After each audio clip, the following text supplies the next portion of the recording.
misericordia de Dios para la humanidad.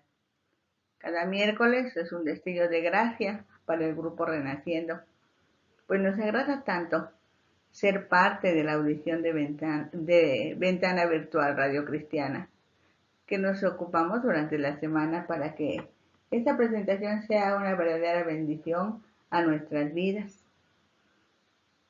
las nuestras propiamente dicho, y las de cada una de las personas que, por la gracia de Dios, serán bendecidas por la palabra de Dios. Parece que todavía escuchamos las últimas enseñanzas de Jesús, esa noche anterior a la fiesta de la Pascua. Les decía, sean humildes, ayúdense entre ustedes, ámense como yo los he amado, estén unidos a Jesús primero y después únanse entre ustedes. Ya no los llamaré siervos, ahora son mis amigos si hacen lo que yo les mando. Me voy, dijo Jesús, pero les enviaré al Consolador, al Espíritu de verdad que el mundo no puede recibir, pero ustedes sí lo van a recibir. Del Evangelio de Juan, decidimos meditar en los capítulos 18, 19, 20 y 21, porque no podemos hablar de la cruz, del sacrificio, sin incluir la tumba vacía, la resurrección de Jesucristo. Ahora sí, unimos sus dos nombres que lo identifican, que lo definen. Jesús es hombre, Salvador, y Mesías, Cristo, ungido, Dios, pero también se le llama Cristo Jesús, Jesucristo, Padre de amor. Este es el Cristo que nosotros predicamos, el Cristo vivo, el Cristo que venció la muerte, el Cristo que venció la adversidad, el Cristo que venció a la maldad, el Cristo que venció el pecado, el Cristo que vino por amor, que se entregó por amor y que resucitó en victoria. Porque el arma más eficiente que tiene el reino de Dios se llama amor. Gracias, Dios, por tu amor que está derramado en nuestros corazones y que quieres que se anide en cada corazón del ser humano. Por eso estamos aquí, Señor, porque tu amor sea conocido y tu gracia sea recibida y tu presencia sea disfrutada. Gracias, Dios. Amén. Entonces vamos a agrupar la meditación de los capítulos 18, 19, 20 y 21 de Juan, tomando en consideración algunas apreciaciones importantes. Vamos a hablar de la aprehensión de Jesús, del enjuiciamiento de Jesús, del sacrificio de Jesús, de la muerte de Jesús, del entierro de Jesús y de la resurrección de Jesucristo. Ay, esto está muy lindo. Dice, en la oración de Jesús que se registra en el capítulo 17, se lee, la hora ha llegado, glorifica a tu Hijo. Cuando Jesús expresó, glorifica a tu Hijo, estaba pensando en todo lo que viviría a partir de ese momento. Salió del lugar donde estaban reunidos con rumbo al huerto de Getsemaní, pero para llegar allí tuvieron que pasar por una puerta pequeña o cancela, viene de la palabra cancel, bajar el empinado valle y cruzar el canal del arroyo Cedrón. Este canal es importante porque solo fluye en invierno o cuando es alimentado por lluvias, como dice Juan, un torrente. Así que en esa fecha estaba seco, pues es el mes de Nisan, equivalente a marzo-abril de nuestro calendario. Sin embargo, los corderos pascuales se mataban en el templo y su sangre era derramada sobre el altar como ofrenda a Dios. La sangre se regaba en el piso e inundaba, por así decirlo, los atrios del templo. Para drenar el lugar, desde el templo de Jerusalén había un canal hasta el torrente de Cedrón. Cuando Jesús cruzó el torrente, estaría todavía rojo de la sangre de los corderos que se habían sacrificado, y seguramente él pensaría en su propio sacrificio, que en una hora más se llevaría a cabo. Jesús y sus discípulos en varias ocasiones fueron allí. Judas sabía que allí podía encontrar a Jesús y sería de lo más fácil arrestarlo.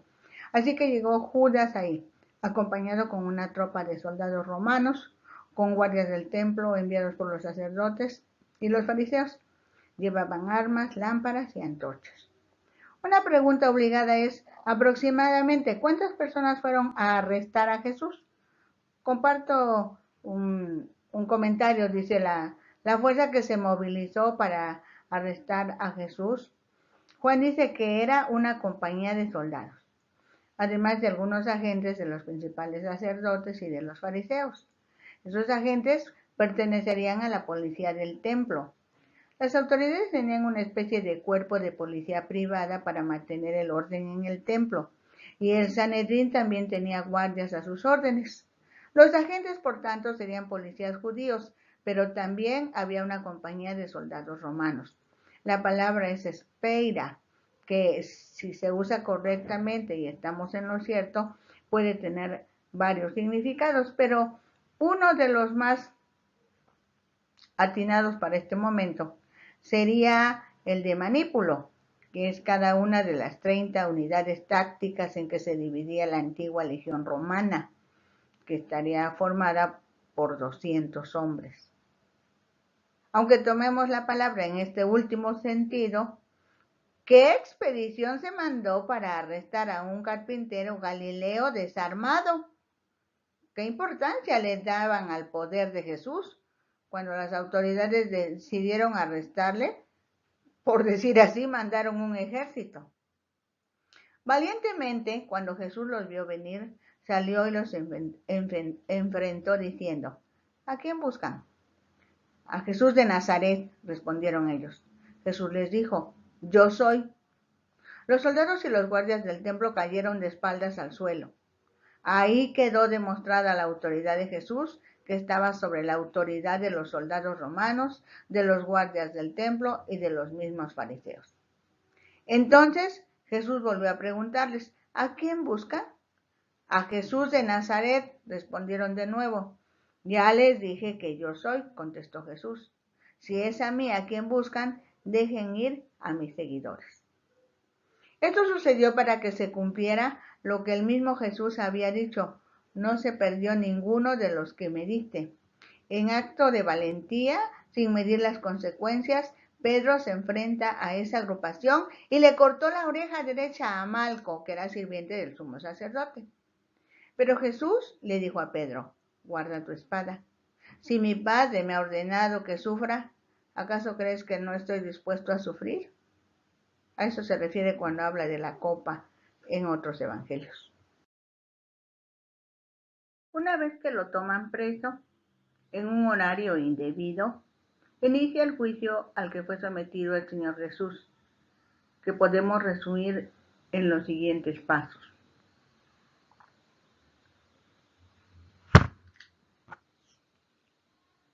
He llevado ante Anás, quien había sido sumo sacerdote, pero era suegro del sumo sacerdote en turno y todavía tenía influencia en las autoridades que estaban ejerciendo en ese momento. Podemos decir, era el que realmente gobernaba, pues Caifás era su yerno, quien oficialmente era sumo sacerdote en turno. Es afuera del palacio de Anás en donde Pedro niega por primera vez a Jesús. Cuando la muchacha que cuidaba la entrada le preguntó a Pedro, ¿no eres tú uno de los seguidores de ese hombre? No, no lo soy, respondió Pedro. Anás pregunta a Jesús acerca de sus discípulos y su enseñanza. Jesús le contesta que le pregunte a los que lo han escuchado. Entonces golpean a Jesús, pero Jesús les pregunta, ¿por qué me golpeas? Los sirvientes de Anás y los guardias del templo hicieron una fogata para calentarse porque hacía frío. Ahí se acercó Pedro y alguien le dijo a Pedro, tú eres uno de ellos. Y él dijo, no, Enseguida es llevado a Caifás, el sumo sacerdote en turno, quien había profetizado que les convenía más la muerte de un solo hombre. Uno de los sirvientes de Anás, familiar de Malco, al que Pedro le cortó la oreja, dijo: yo te vi en el huerto. Y Pedro volvió a negar. Entonces cantó el gallo. En los otros evangelios se relata cómo le preguntan a Jesús si él es el Cristo, y Jesús lo acepta. Por ello es acusado de blasfemia, y según la ley de Moisés, la blasfemia debe ser castigada con la muerte por lapidación. Esto es apedrearlo hasta causarle la muerte. Pero como para ese momento histórico los judíos no pueden matar a nadie, sino solo los romanos, deciden llevarlo ante la autoridad romana, representada por Pilato, por Poncio Pilato. Así que el juicio ante las autoridades religiosas se llevó a cabo durante la noche. Muy de mañana llevan a Jesús de la casa de Caifás al palacio del gobernador romano, Pilato.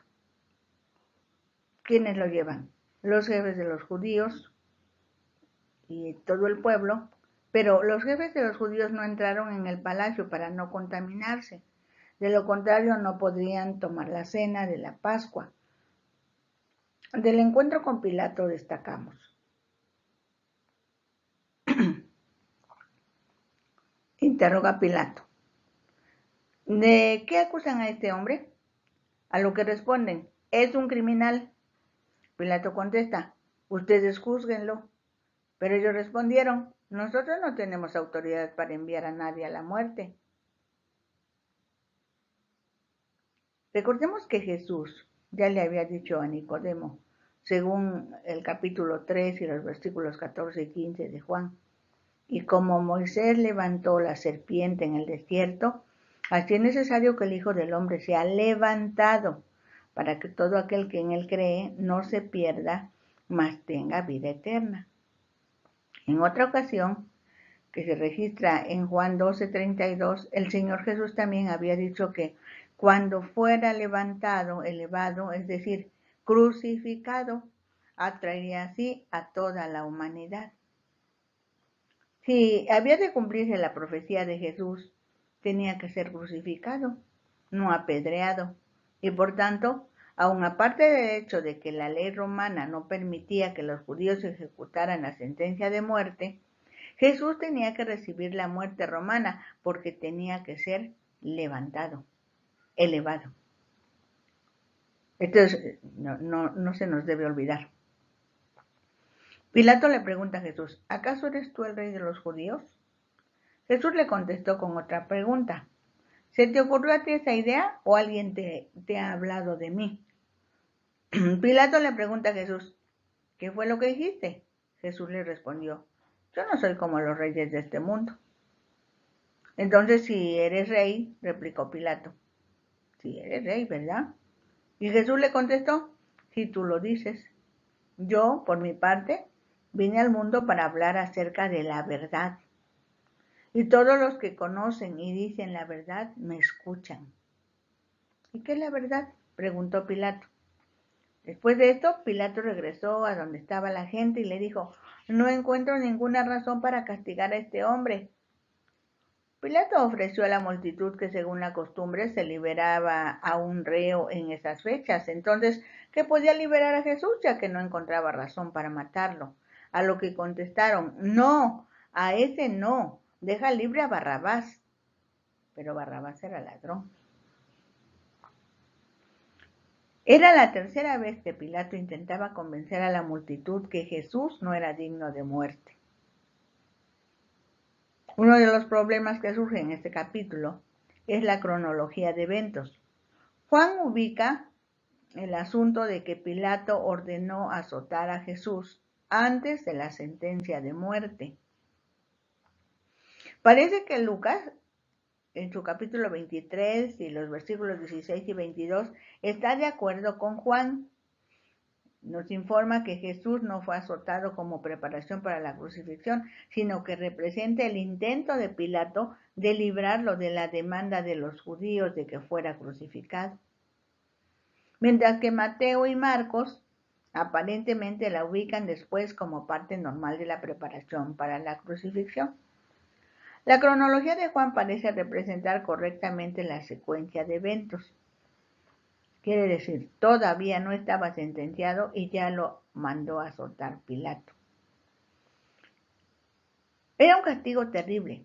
Se ataba al condenado a una estaca y le azotaban con varas o, en el caso de esclavos, con un látigo hecho de tiras de cuero con pedazos cortantes de plomo en las puntas.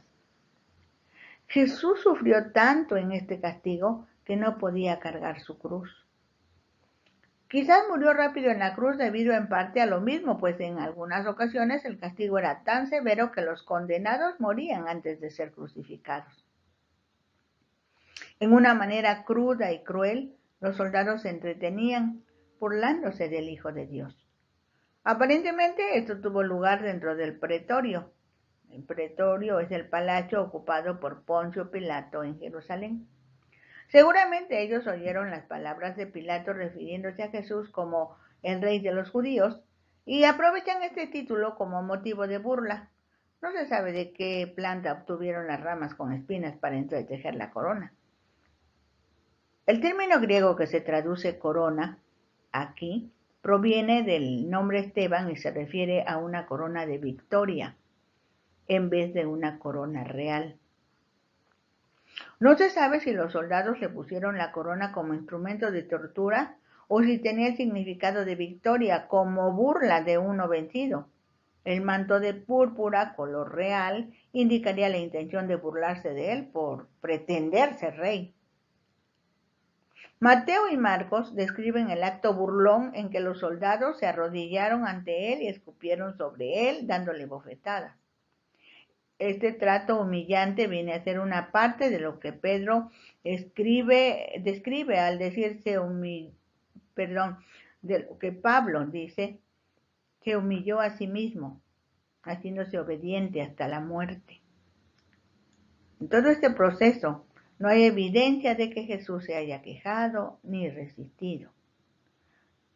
Muchos siglos antes, el profeta lo describe así: como cordero fue llevado al matadero, y como una oveja que enmudece delante de sus trasquiladores. Pero él no abrió su boca. Después de azotarlo, Jesús también debió soportar otras agonías que se narran aquí en los otros evangelios. Pilato volvió a salir y dijo a la gente: escuchen, ordené que traigan a Jesús de nuevo. Yo no creo que sea culpable de nada malo. Cuando sacaron a Jesús, llevaba puesta la corona de espinas y vestía el manto rojo. Pilato dijo: aquí está el hombre. Cuando los jefes de los sacerdotes y los guardias del templo vieron a Jesús, comenzaron a gritar: clávalo en una cruz, crucifícalo. Pilato les dijo: yo no creo que sea culpable de nada, así que llévenselo y clávenlo en la cruz ustedes mismos.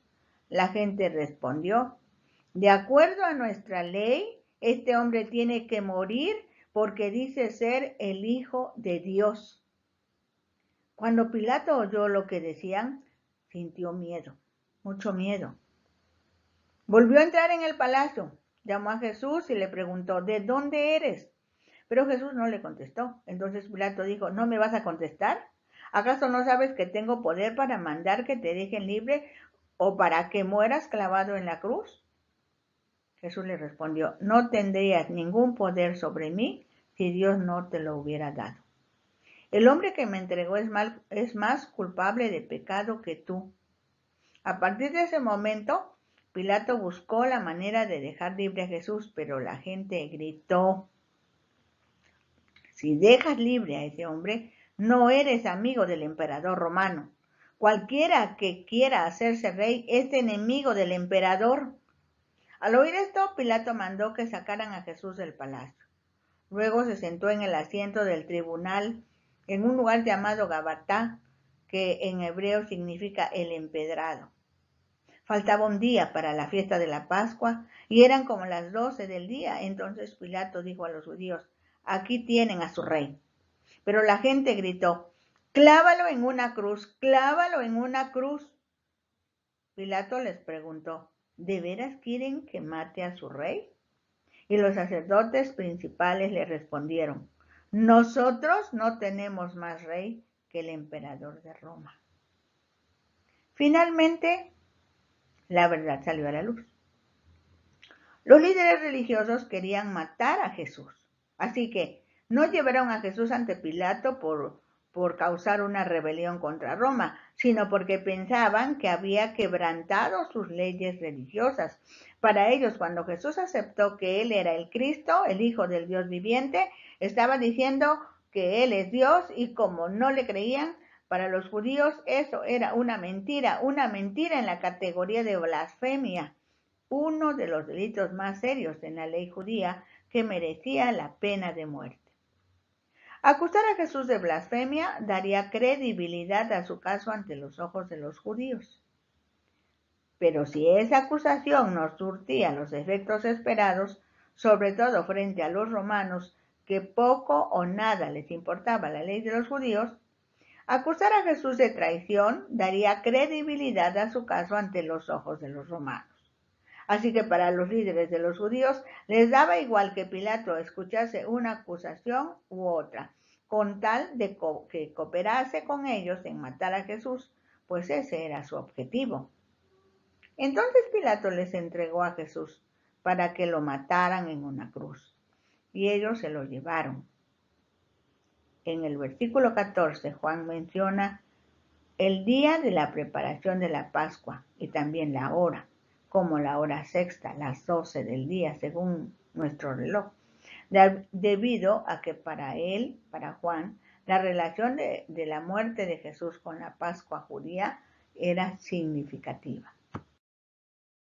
Los judíos, integrados en los del Sanedrín, estaba formado por los sacerdotes, los levitas, los escribas, los fariseos, los saduceos, y el pueblo, la turba, acompañados de los romanos, principalmente los soldados, quienes iban a ejecutar la orden de matar a Jesús colgándole en la cruz, llevaron a Jesús para que fuera crucificado.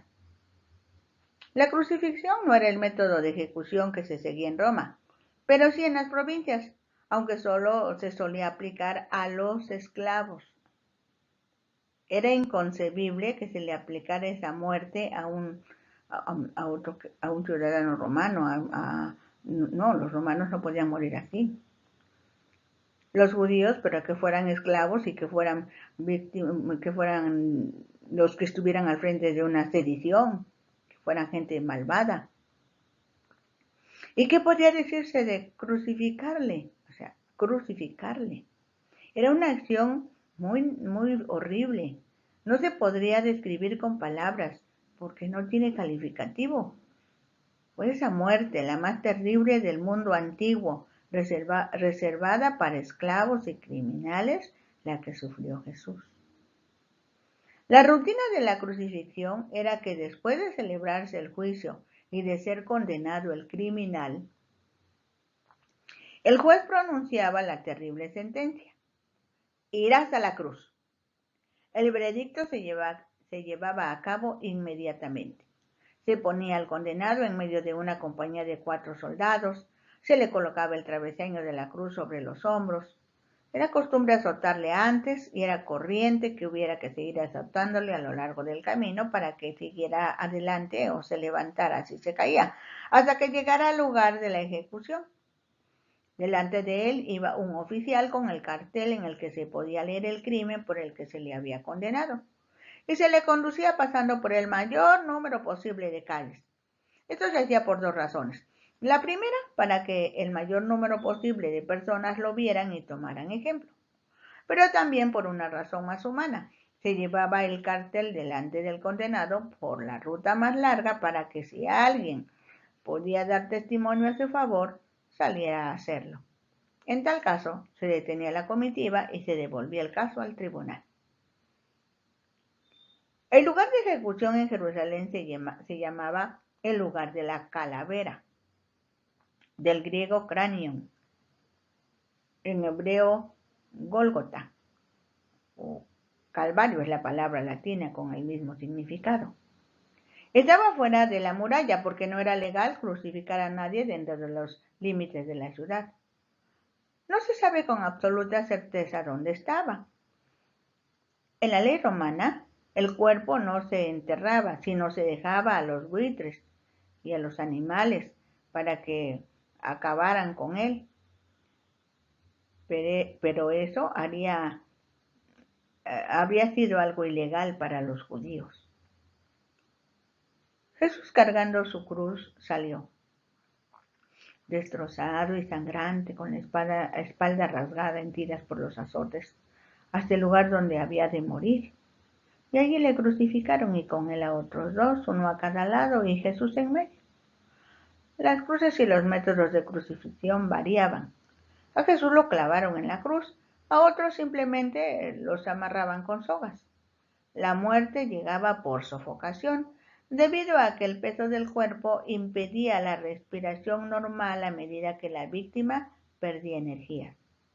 La crucifixión era una muerte terriblemente lenta y dolorosa. El Evangelio de Marcos, en el capítulo 15, dice: desde el mediodía hasta las 3 de la tarde, el cielo se puso oscuro. A esa hora, Jesús gritó con mucha fuerza: Eloí, Eloí, lema sabachthani. Eso quiere decir: Dios mío, ¿por qué me has abandonado? Pilato mandó colocar un letrero sobre la cruz, el cual decía: Jesús Nazareno, Rey de los Judíos. El lugar donde Jesús fue crucificado estaba cerca de la ciudad, y el título estaba escrito en los 3 idiomas representativos del mundo de ese entonces: hebreo, del mundo religioso; latín, del Imperio Romano; griego, del mundo intelectual. Ese letrero era irónico, era una burla, pues un rey desnudado y ejecutado en público obviamente tenía que haber perdido su reino para siempre. Pero Jesús, que invierte la sabiduría del mundo, iniciaba así su reino. Su muerte y resurrección darían un golpe mortal. Sí, un golpe mortal al gobierno de Satanás, y establecería su autoridad eterna sobre la tierra. Muy pocas personas entenderían aquella tarde sombría el verdadero significado de ese letrero, que no hacía otra cosa sino expresar la verdad. No estaba todo perdido. Jesús era y es el Rey de los judíos. Jesús es el Rey de los gentiles. Jesús es el Rey de todo el universo. Después de crucificar a Jesús, los soldados tomaron sus vestidos e hicieron 4 partes, una para cada soldado. Tomaron también su túnica, la cual era sin costura, de un solo tejido, de arriba abajo. Entonces dijeron entre sí: no la partamos, sino echemos suerte sobre ella, a ver de quién será. Esto fue para que se cumpliese la escritura en el Salmo 22:18, que dice: repartieron entre sí mis vestidos, y sobre mi ropa, o sobre mi túnica, echaron suerte. Estaban junto a la cruz de Jesús su madre y la hermana de su madre, María, mujer de Cleofas, y María Magdalena, 4 mujeres. También estaba Juan, el que escribió el Evangelio que lleva su nombre. Cuando vio Jesús a su madre y al discípulo a quien él amaba que estaba presente, dijo a su madre: mujer, he ahí tu hijo. Después dijo al discípulo: he ahí tu madre. Y desde aquella hora el discípulo la recibió en su casa. En los versículos 28 al 37 de Juan 19 se registra el episodio de la muerte de Jesús.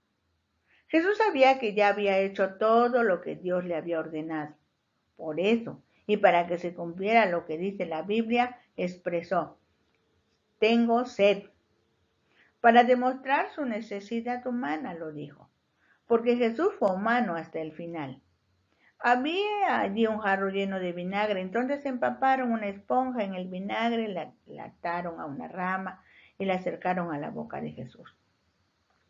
Él probó el vinagre y dijo: todo está cumplido. Esta expresión está relacionada con su misión. Dios era el único que podía pagar la deuda de la humanidad. Estaba terminada su obra. Había vuelto en amistad al hombre con Dios. Luego inclinó su cabeza y murió. El día siguiente sería la fiesta de la Pascua. La expresión día de la preparación o víspera aparece en los 4 evangelios y, según la tradición, es el día en que murió Jesús. Este término podía aplicarse al viernes, día anterior al sábado, y así lo entendieron los sinópticos. Es el día que precede al sábado y, en consecuencia, la víspera de la Pascua. Los 4 evangelios están de acuerdo en que la crucifixión tuvo lugar durante el día viernes, pero no están de acuerdo en cuanto al día del mes, o sea, si fue crucificado en el día 14 o 15 de Nisan. Los días de Nisan dependían de la luna nueva y no siempre caían en el mismo día de la semana. Según la costumbre, el cordero pascual era matado en la tarde del día 14 de Nisan y, después de ponerse el sol, al comienzo del 15 de Nisan, se comía la cena pascual y comenzaba la fiesta que duraba 7 días. Si esa cena fue anticipada un día, como dice Juan, Jesús fue crucificado a la hora de ser muerto el Cordero Pascual, o sea, fue crucificado el 14 de Nisan. Siguiendo esta cronología, es claro que Jesús y sus discípulos no comieron la cena pascual. Lo que nosotros llamamos la última cena de Jesús hace referencia al último día que cenó Jesús con sus discípulos. Los jefes judíos no querían que en el día sábado los 3 hombres siguieran colgados en las cruces, porque ese sería un sábado muy especial, era el sábado de la Pascua. Por eso le pidieron a Pilato ordenar que se le quebraran las piernas a los 3 hombres, así los harían morir más rápido y podrían quitar los cuerpos. Los soldados fueron y les quebraron las piernas a los 2 que habían sido clavados junto a Jesús. Cuando llegaron a Jesús se dieron cuenta de que ya había muerto, por eso no le quebraron las piernas. Sin embargo, uno de los soldados atravesó con una lanza el costado de Jesús y enseguida salió sangre y agua. Todo esto sucedió para que se cumpliera lo que dice la Biblia: no le quebrarán ningún hueso.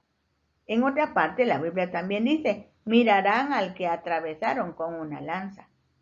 El que dice esto también vio lo que pasó y sabe que todo esto es cierto. Él cuenta la verdad para que ustedes crean. Ya en el resto del capítulo 19 y los versículos 20-21 nos van a relatar el entierro de Jesús. Después de esto, José, de la ciudad de Arimatea, le pidió permiso a Pilato para llevarse el cuerpo de Jesús. José era seguidor de Jesús, pero no se lo había dicho a nadie porque tenía miedo de los líderes judíos. Pilato le dio permiso y José se llevó el cuerpo. También Nicodemo, el que una noche había ido a hablar con Jesús, llegó con unos 30 kilos de perfume, o sea, algo muy cuantioso y de alto precio, a donde estaba José. Los 2 tomaron el cuerpo de Jesús y lo envolvieron en vendas de una tela muy cara. Luego empaparon las vendas con el perfume que habían llevado Nicodemo. Los judíos acostumbraban sepultar así a los muertos. En el lugar donde Jesús murió había un jardín con una tumba nueva.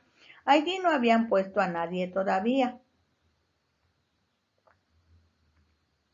Aquí es muy importante destacar la parte de Nicodemo. Bueno, tanto él como José de Arimatea eran muy probablemente miembros del Sanedrín. Como tal, José pudo usar su rango para tener acceso al gobernador. Juan hace notar que José era un discípulo secreto, pero lo que él hizo no tenía nada de secreto. Llegó a tener el suficiente valor como para solicitar a Pilato el cuerpo de Jesús. Normalmente los condenados por sedición eran echados en una tumba común, pero Pilato aceptó el pedido, lo que hace pensar que Pilato no apoyaba la acusación de sedición. La mención no solo de un sepulcro nuevo, sino también de un huerto, refleja la riqueza de José. El significado de la afirmación en el cual todavía no se había puesto a nadie es para demostrar que el cuerpo de Jesús no entró en contacto con la corrupción, quizá en posible cumplimiento al Salmo 16:10. La costumbre de los judíos era, como dijimos, envolver los cadáveres en tela de lino y poner especias aromáticas entre los pliegues. Nicodemo le dio la ropa y los perfumes que habrían de cubrirle en la tumba del rey. Y José de Arimatea le dio la tumba al rey. Los discípulos más cercanos a Jesús eran, pues por decirlo así, gente común, eran de escasos recursos o de no tantos recursos, y no le habrían podido dar un entierro digno, pero otros dos que eran ricos se hicieron cargo de eso. Cuando ya iba a empezar el sábado, que era el día de descanso obligatorio para los judíos, pusieron allí el cuerpo de Jesús en esa tumba porque era la más cercana. Así es que Jesús murió y lo que quedaba por hacer había que hacerlo deprisa, porque el sábado estaba para empezar y los sábados no se podía hacer ningún trabajo. La muerte de Jesús había hecho por José y Nicodemo lo que no había hecho toda su vida. En cuanto murió Jesús en la cruz, José olvidó sus temores y fue a dar la cara ante el gobernador romano para pedirle su cuerpo. En cuanto murió Jesús en la cruz, allí estaba Nicodemo para llevarle un tributo que todos podían ver.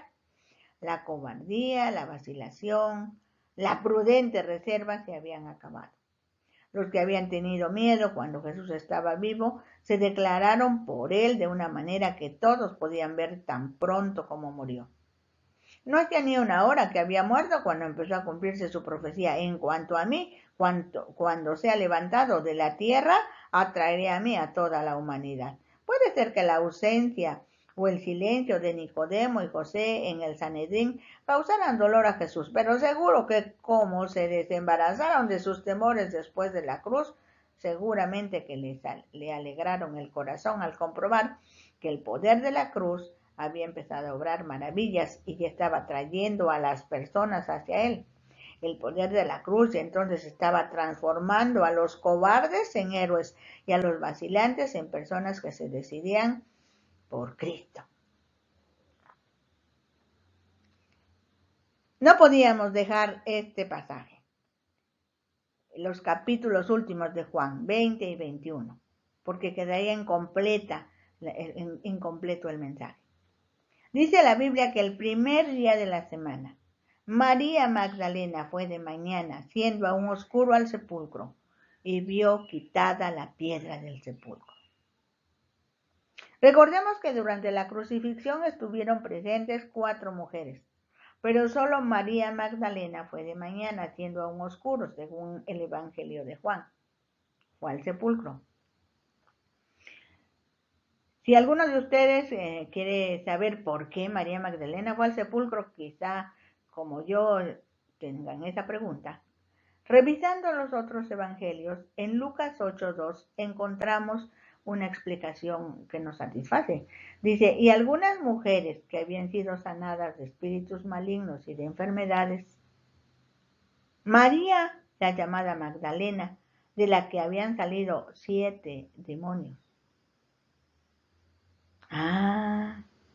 Esta mujer estaba muy agradecida con Jesús. Y el mismo Señor Jesús había dicho en otra parte, al que mucho se le perdona, mucho ama. Por eso María estaba ahí. Ella estaba muy agradecida con Jesús.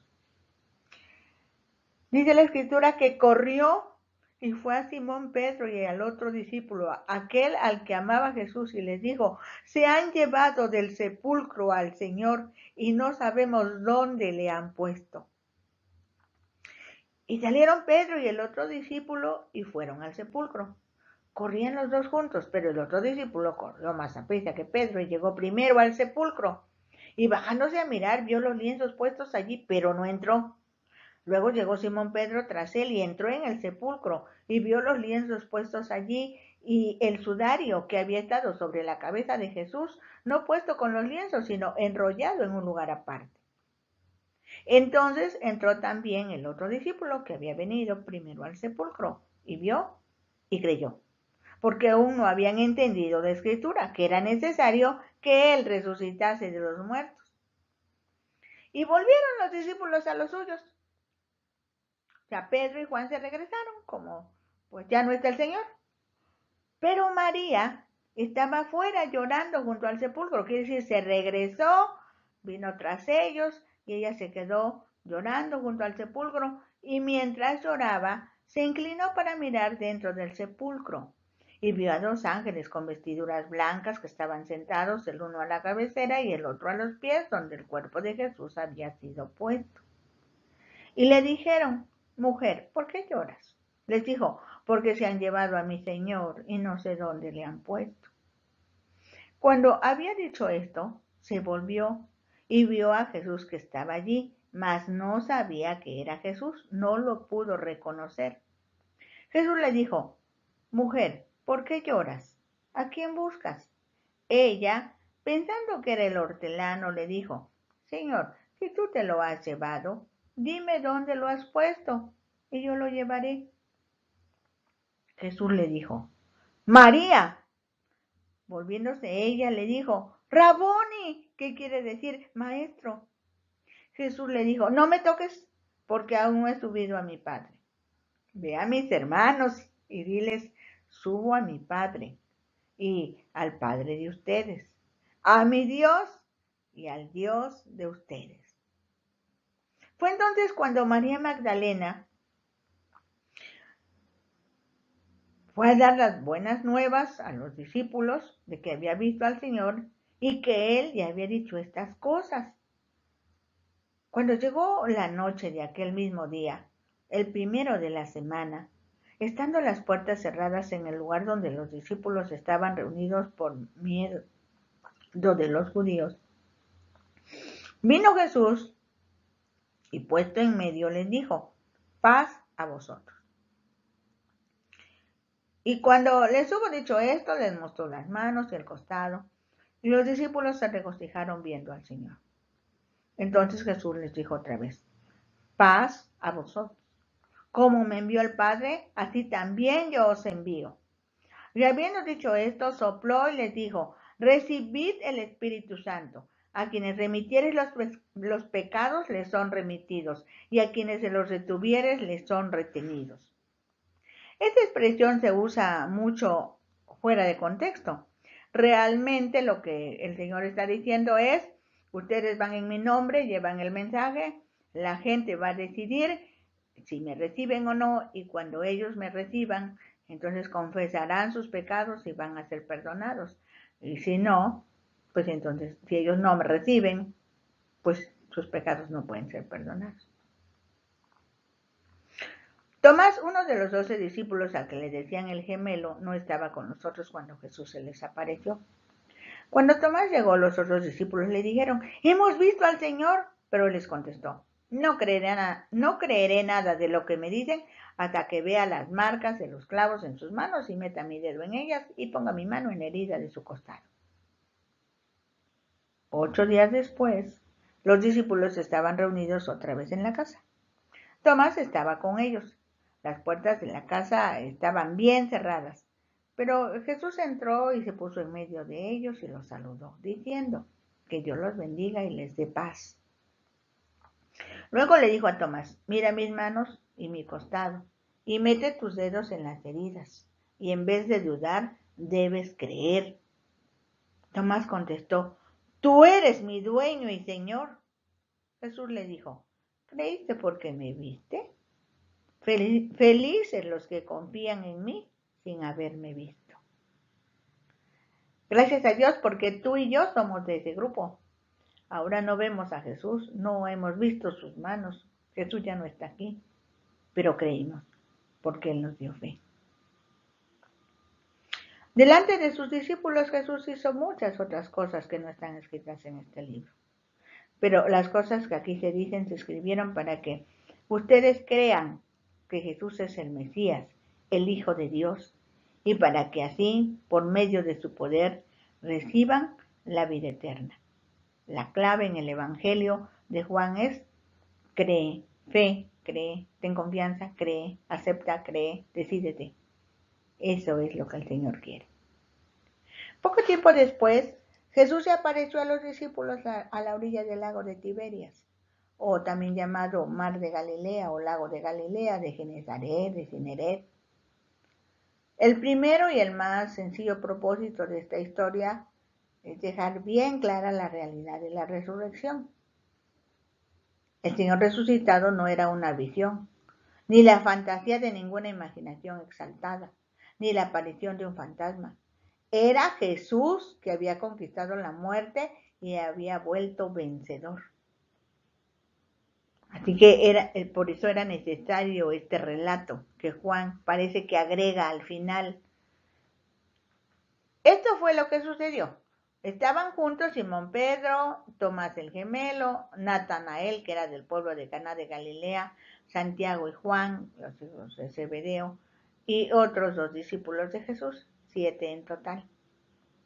Pedro les dijo, voy a pescar. Nosotros vamos contigo, dijeron ellos. Todos subieron una barca y se fueron a pescar. Pero esa noche no pudieron pescar nada. En la madrugada, Jesús estaba de pie a la orilla del lago, pero los discípulos no sabían que era Él. Jesús les preguntó, amigos, ¿pescaron algo? No, respondieron ellos. Jesús les dijo, echen la red por el lado derecho de la barca y pescarán algo. Los discípulos obedecieron y después no podían sacar la red del agua, pues eran muchos los pescados. Entonces el discípulo favorito de Jesús le dijo a Pedro, ¿es el Señor Jesús? Cuando Simón Pedro oyó que se trataba del Señor, se puso la ropa que se había quitado para trabajar y se tiró al agua. ¿Por qué hizo esto Pedro? Porque la ley judía decía que el saludar era un acto religioso y para realizar un acto religioso había que estar dignamente vestido. Así es que Pedro, antes de lanzarse al agua para venir al encuentro de Jesús, se puso la túnica de pescador, porque quería ser el primero en saludar a su Señor. Los otros discípulos llegaron a la orilla en la barca, arrastrando la red de pescados, pues estaban como a 100 metros de la playa. Cuando llegaron a tierra firme, vieron una fogata con un pescado encima y pan. Jesús les dijo, traigan algunos de los pescados que acaban de sacar. Simón Pedro subió a la barca y arrastró la red hasta la playa. Estaba repleta, pues tenía 153 pescados grandes. A pesar de ser tantos pescados, la red no se rompió. Jesús les dijo, vengan a desayunar. Ninguno de los discípulos se atrevía a preguntarle quién era. Bien sabían que era el Señor Jesús. Jesús se acercó, tomó el pan, se lo dio a ellos y también les dio el pescado. Esa era la tercera vez que Jesús se aparecía a sus discípulos después de haber resucitado, estando todos juntos, porque tuvo otras apariciones a 1 o a 2 personas. En esta escena junto al mar, Jesús condujo a Pedro a través de una experiencia que iba a remover si hubiera algún rezago de la negación. Pedro había negado a Jesús 3 veces. Quizá por eso 3 veces Jesús le preguntó si lo amaba. Cuando terminaron de desayunar, Jesús le preguntó a Pedro, Simón, hijo de Jonás, ¿me amas más que estos? Él le respondió, sí, Señor, tú sabes que te quiero. Jesús le dijo, entonces, cuida de mis seguidores, pues son como corderos, animales pequeños recién nacidos, tiernos, indefensos. Jesús preguntó a Pedro 3 veces si lo amaba. La primera vez Jesús dijo, ¿me amas más que estos? En griego se emplea la palabra ágape. Esa es la palabra que usó el Señor Jesús. Y ágape significa amor voluntario, amor sacrificial, amor autosacrificial. Jesús volvió a preguntarle: Simón, hijo de Jonás, ¿me amas? Pedro le contestó: Sí, Señor, tú sabes que te quiero. Jesús le dijo: Entonces cuida de mis seguidores, pues son como ovejas. En la segunda vez está comparando a los seguidores, a sus discípulos, como ovejas ya, no corderos. Si la segunda vez Jesús se centra solo en Pedro y vuelve a emplear la palabra griega ágape. ¿Me amas? Ya no le dice más que esto, sino solo a Pedro. Por tercera vez le dijo: Simón, hijo de Jonás, ¿me quieres? Pedro se puso muy triste de que 3 veces le había preguntado si lo quería. Entonces le contestó: Señor, tú lo sabes todo. Tú sabes que te quiero. Jesús le dijo: Cuida de mis ovejas. La tercera vez Jesús usa la palabra griega fileo, que significa afecto, afinidad o amor filial. Y en efecto le preguntaba: ¿eres de veras mi amigo? Siempre Pedro había respondido con la palabra fileo, siempre dijo: te quiero, te quiero, te quiero. Jesús no aceptó precipitadamente respuestas superficiales. Él sabe llegar a donde tiene que llegar. Pedro tuvo que enfrentar sus motivos y sentimientos verdaderos cuando Jesús lo confrontó. Si Jesús te preguntara a ti, si Jesús me preguntara a mí, si pudiéramos tenerlo frente a frente,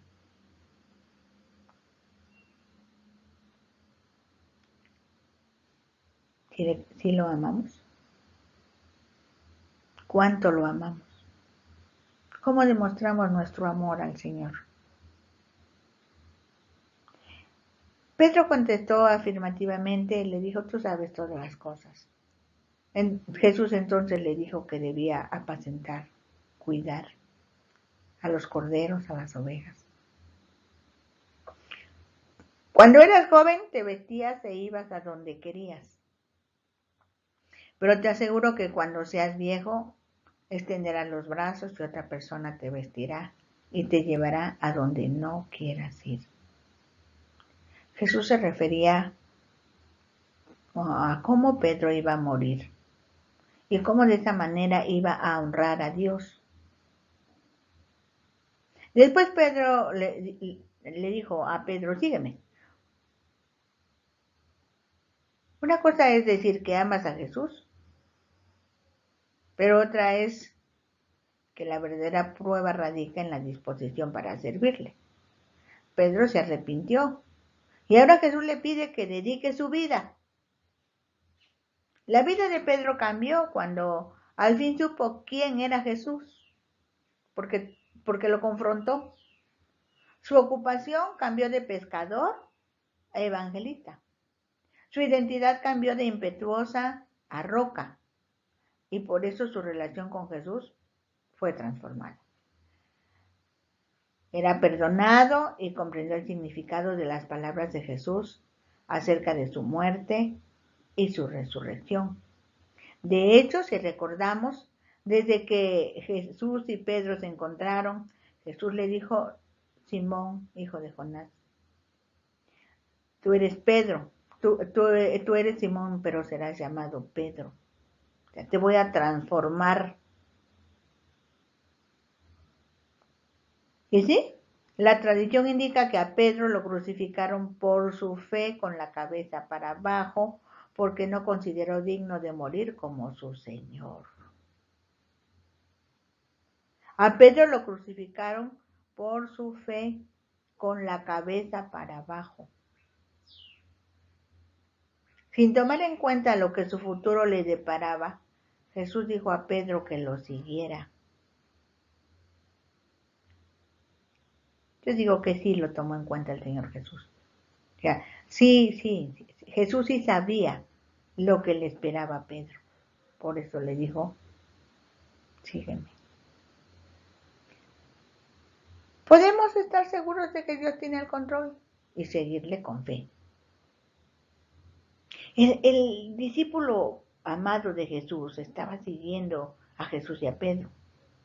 Ese discípulo era el mismo que había estado cerca de Jesús en la cena de la Pascua, antes de que Jesús fuera clavado en la cruz, y era también el que le había preguntado a Jesús quién lo iba a traicionar.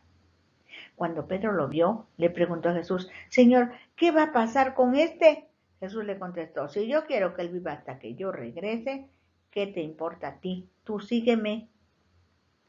Por eso, entre los seguidores de Jesús corrió el rumor de que este discípulo no iba a morir, pero eso no fue lo que dijo Jesús. Lo que dijo fue: si quiero que él viva hasta que yo regrese, ¿qué te importa a ti? Este es el mismo discípulo que ha dicho todas estas cosas. Él las escribió y sabemos que lo que dice es verdad. La tradición dice que Juan, luego de pasar varios años exiliado en la isla de Patmos, volvió a Éfeso, donde murió a una edad muy avanzada, al final del primer siglo. Jesús hizo muchas otras cosas, tantas que si se escribiera cada una de ellas, creo que no cabrían en el mundo todos los libros que serían escritos. Así termina este evangelio precioso, esta palabra maravillosa. Efectivamente, es vida, vida de Dios a nuestro espíritu. Creo que solamente nos queda adorar, rendir nuestra existencia ante el sublime, soberano y majestuoso Dios Padre, Dios Hijo, Dios Espíritu Santo, a quien sea la gloria, la honra, la alabanza, el honor, la majestad. A Él se doblará toda rodilla y toda lengua confesará que Jesucristo es el Señor, a la gloria de Dios el Padre.